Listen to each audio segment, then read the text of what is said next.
our next guest here, Dr. Josiah, who has an amazing, in a short amount of time, built one of the biggest business in the chiropractic profession. I'll help, and so I was at third grade at the time and started waking up at 2:30 in the morning every morning, delivered papers from 3 a.m. to 7 a.m., then went to school. Wow, dude, and it just became like my normal routine. And my teachers were just like, you worked for 4 hours already before you came to third grade? And they were just like in disbelief in it, but it just really started just this work ethic. So I went to over 50 clinics while I was a student trying to learn how to run the business properly. And I was like, okay, now I got to open my office. Okay, what do I got to do? How do I figure that out? And so I just went to work and had over 400 prepaid appointments before my first day open, how to become successful. And for me, successful is taking the correct actions with consistency. And so no matter what level of success, if I want to be healthy, if I want to be a great dad, if I want to be great in my faith, if I want to be a great husband, if I want to be a better son. Welcome to the Unstoppable CEO podcast, where we engage, equip, and empower leaders to create their next best through the mindset, skill sets, and habits. I'm Dr. Paul Reed, your host, entrepreneur, chiropractor, and coach. Each week, I sit down with world-class leaders, innovators, and visionaries to uncover the principles and practices that keep them moving forward, no matter the obstacle. Because here's the truth,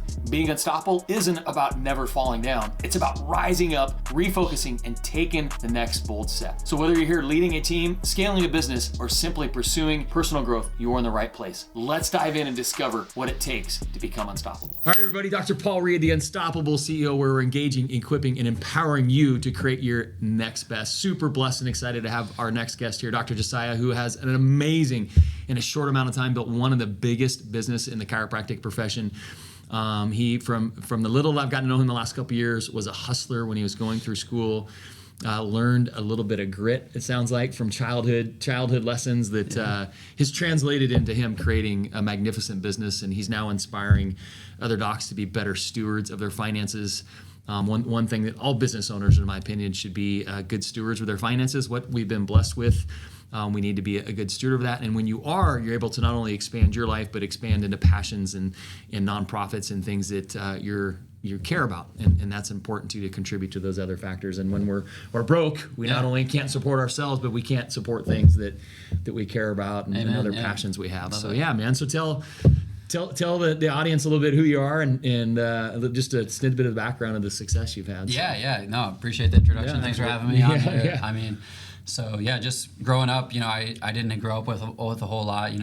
My dad still is a waiter. He's been a waiter for 30, 40 years now at an Italian restaurant. My mom delivered newspapers. They got divorced when I was young, and we used to steal pop cans from our neighbor's trash to turn in for nickels. And then my mom couldn't deliver enough papers to pay the bills, so she needed to take on extra routes, but she couldn't get them all done because there's a delivery date you got to deliver the papers by time and in the morning. And so she asked me and my other brothers, and I was like, I'll help, And so I was at third grade at the time and started waking up at 2:30 in the morning every morning, delivered papers from 3 a.m. to 7 a.m., then went to school. Wow, dude, and it just became like my normal routine. And my teachers were just like, you worked for 4 hours already before you came to third grade? And they were just like in disbelief in it, but it just really started just this work ethic, in me too, as well, just like what's possible, what can be achieved, it's like, and so anything else after that I ever encountered, going through college, played football, at South Dakota State, we talked about that, and that I was like, at first I didn't think, I could play Division I football, but then I was like, hey, let me just put my head down, go to work, figure it out, and give it my best, and that's what I had just been doing, since I was younger, and so that's just... Everything else probably seemed easy. Yeah, so right? then I mean, honestly, right? Like 2 a.m. as a kid through the seventh or third grade or whatever, that's just nuts. So then I got a full ride at college, and I'm like, okay, I put my head down and I can make it happen. All right, now go to chiropractic school. Then I get into chiropractic college, and I quickly learned that there's all these different techniques, and I'm like, well, which one's the best? How do I give the best care? And then I'm like, oh, they don't teach us how to run a business. Oh, I gotta figure that out. What do I gotta do? So I went to over 50 clinics while I was a student trying to learn how to run the business properly. And I was like, okay, now I gotta open my office. Okay, what do I gotta do? How do I figure that out? And so I just went to work and had over 400 prepaid appointments. That's amazing, before my first day open. I did over $1 million my first year in practice, $2 million my second year.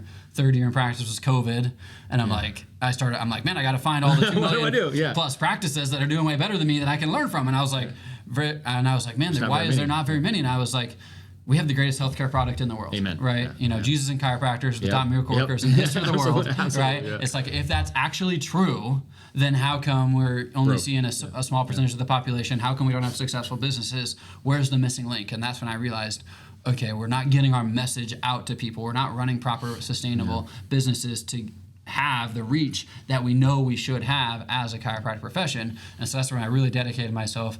I need to understand structure and systems and processes and finance and all these other CEO level activities that I still had no idea about at that point. And so that's how I went to $5.5 million the next year and 1,800 square feet.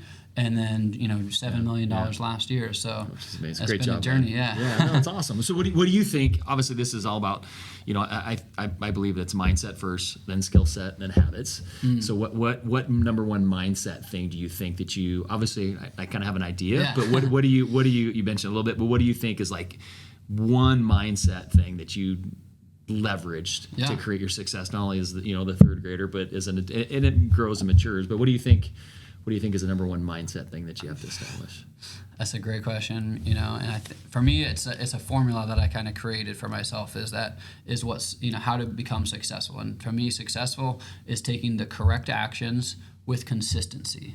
And so no matter what level of success, if I want to be healthy, if I want to be a great dad, if I want to be great in my faith, if I want to be a great husband, if I want to be a better son, if I want to be a better business owner, whatever it is, if I want to be successful in anything in life, if I want to learn the yo-yo, I don't, whatever it is, I need to take the correct actions with consistency. It's not going to happen after one day. It's not going to happen after 2 days. It's not going to happen after 3 days. And you might get frustrated and feel like you're not making any progress because sometimes it's not visible doesn't feel like it or on the doesn't look outside. like it. Yeah. But at the end of the day, if you just keep marching to that drum, of taking the correct actions one day at a time, like you're eventually going to look back and like, how did I get here? Yeah. And then people are going to say you're an overnight success and so forth like that. And none of that was over actually, the last 10 years or whatever. Yeah, exactly. Yeah. And I think that's the big framework that I've just realized is that anybody, no matter what background, no matter what their childhood was, no matter where they came up from, where they're from, Iowa like me or anywhere else, that is all available because we live in the greatest country in the world. Amen. We have the freedom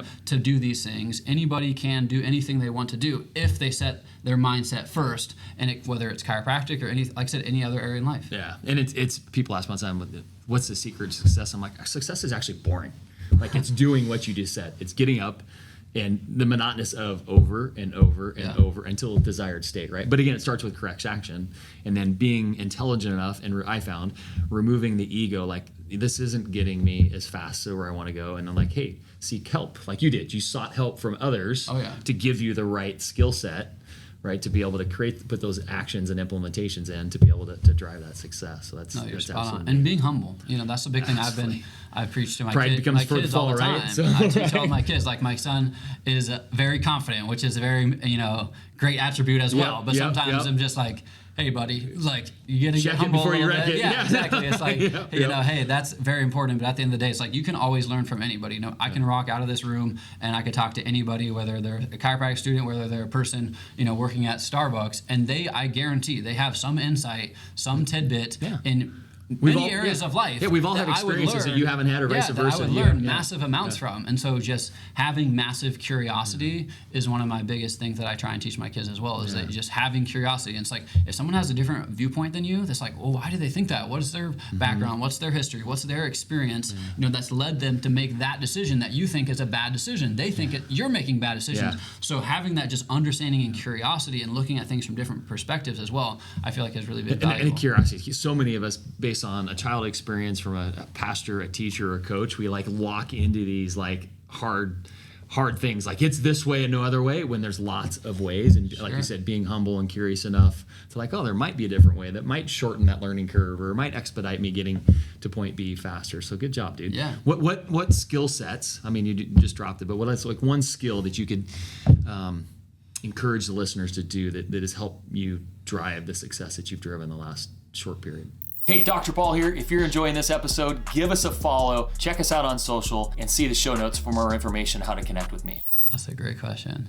From a parenting perspective, again, I would say the first thing that comes to mind is what I think is the number one thing that I can impart on my kids. I talk about humbleness, I talk about curiosity so far, but actually the number one thing that I always tell other parents and other people, the number one thing that I feel that I can make the biggest impact on my kids, once they're out of the house and living life on their own, is trying to help them understand how to think.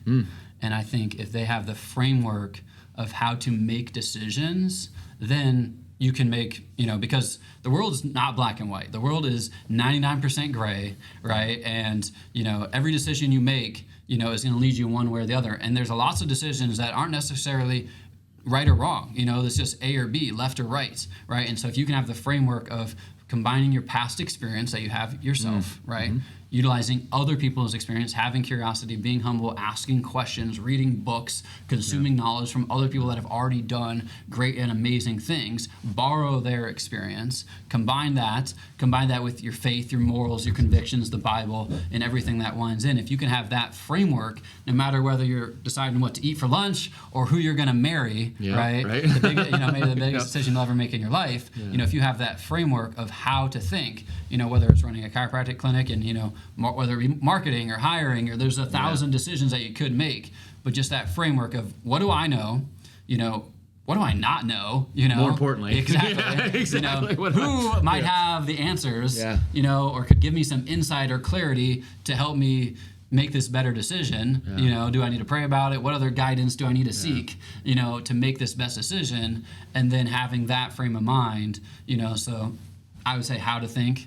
Okay. Awesome. Yeah. Well, it sounds like which is awesome, which is probably part of our alignment. And I believe our alignments, like you found with Heidi, create our next assignments, another subject. But it sounds like, faith has been a big part of your success and part of your life. And same for me. Like my life would not be where it's at without my faith in my wife. And so how is that? How do you, because there's definitely a balance, right? I found it's hard to not just be a Jesus jumping guy in your office, right? When you're leading people that might not have the same faith and come from a different background. But how has that been instrumental in your success?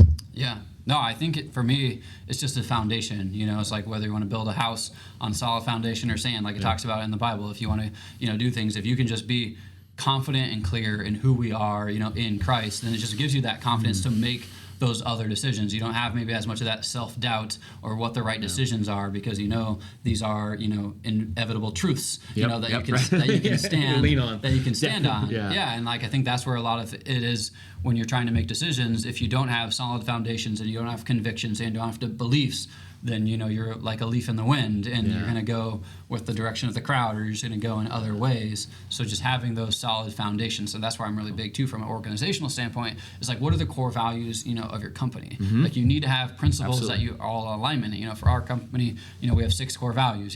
Communication, excellence, taking initiative, accountability, teamwork. These are all fundamental core values that are just fundamental values of a great human being, honestly. Truth.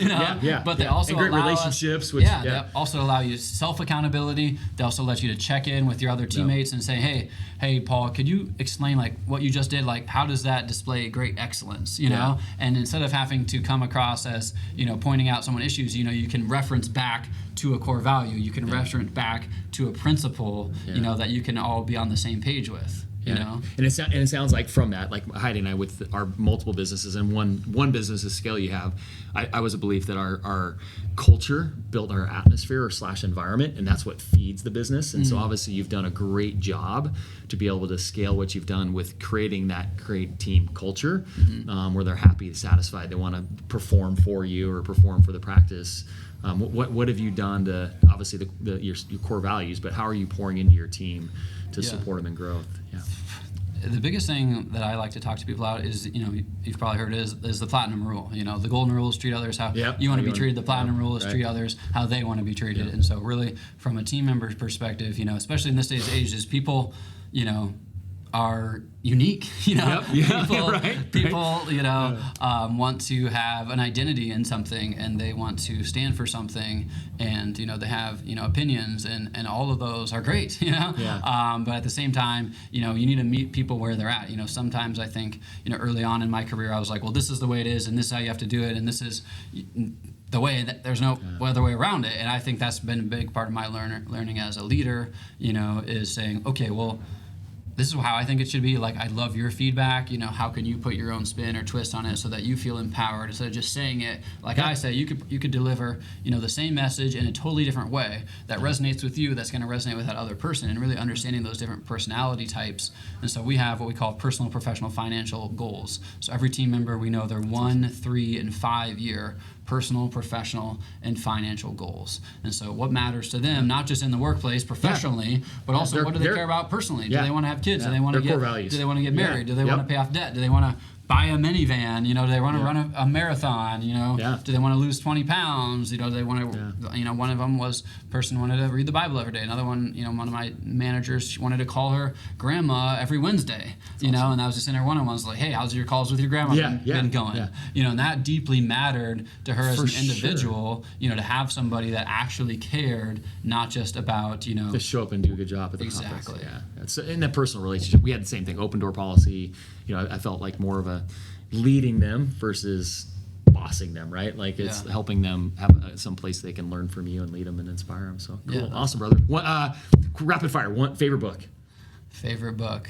I'm going to say the one that comes to my head is this 3rd grade book called Rhinoceros Success. I have all 3 of Sean Alexander's books. Rhinoceros Success, Advanced Rhinocery. Yeah, I have all 3 of them, man. Okay. I wrote them my first year, read them my first year of practice, and they're great. Yeah, they're just so fundamental. I gave them cower a rhino, baby. Like you're chewing on your cud and getting along with everybody. You're putting your head down and that's what I think success is. That's why I like it so much, is because it is simple. Yeah. You know, was my favorite. My grandpa's favorite saying was KISS, keep it simple, stupid. And he was just always, you know, just like go back to simplicity. Like, everyone knows how to be healthy, right? But actually doing it and knowing how to do it is the difference, right? Everyone knows. Applied knowledge is way different than knowledge, right? Everyone knows how to do most things in life. Like, there's not a lack of that for most people. It's just like actually taking the steps. You know, and that's why, like I said, I just love that formula for me of just correct actions consistently, because that, to me, you know, whether it be any area of your life, you know, getting 1% better every single day. Cool. Amen. Well, brother, I appreciate you being here, pouring into our listeners and pouring into the people at ChiroFest. So, again, listen to Dr. Josiah, who's done it. Correct application over time will give you the outcomes you want in life. Again, we are here at the Unstoppable CEO to engage, equip, and empower you to create your next best. God bless. Hey, thank you for tuning in to this episode of the Unstoppable CEO podcast. I hope you're walking away inspired and equipped with new insights to fuel your journey. Remember, unstoppable leaders don't wait for permission. They take massive action, build habits, and create their next best. If today's conversation added value to your life, share this episode with a fellow CEO or leader who needs it. And don't forget to subscribe so you never miss any chance to grow with us, and check out our show notes or podcast subscription for resources to connect with me and take your life and business to the next level. Until next time, stay focused, stay faithful, and keep moving forward to become unstoppable.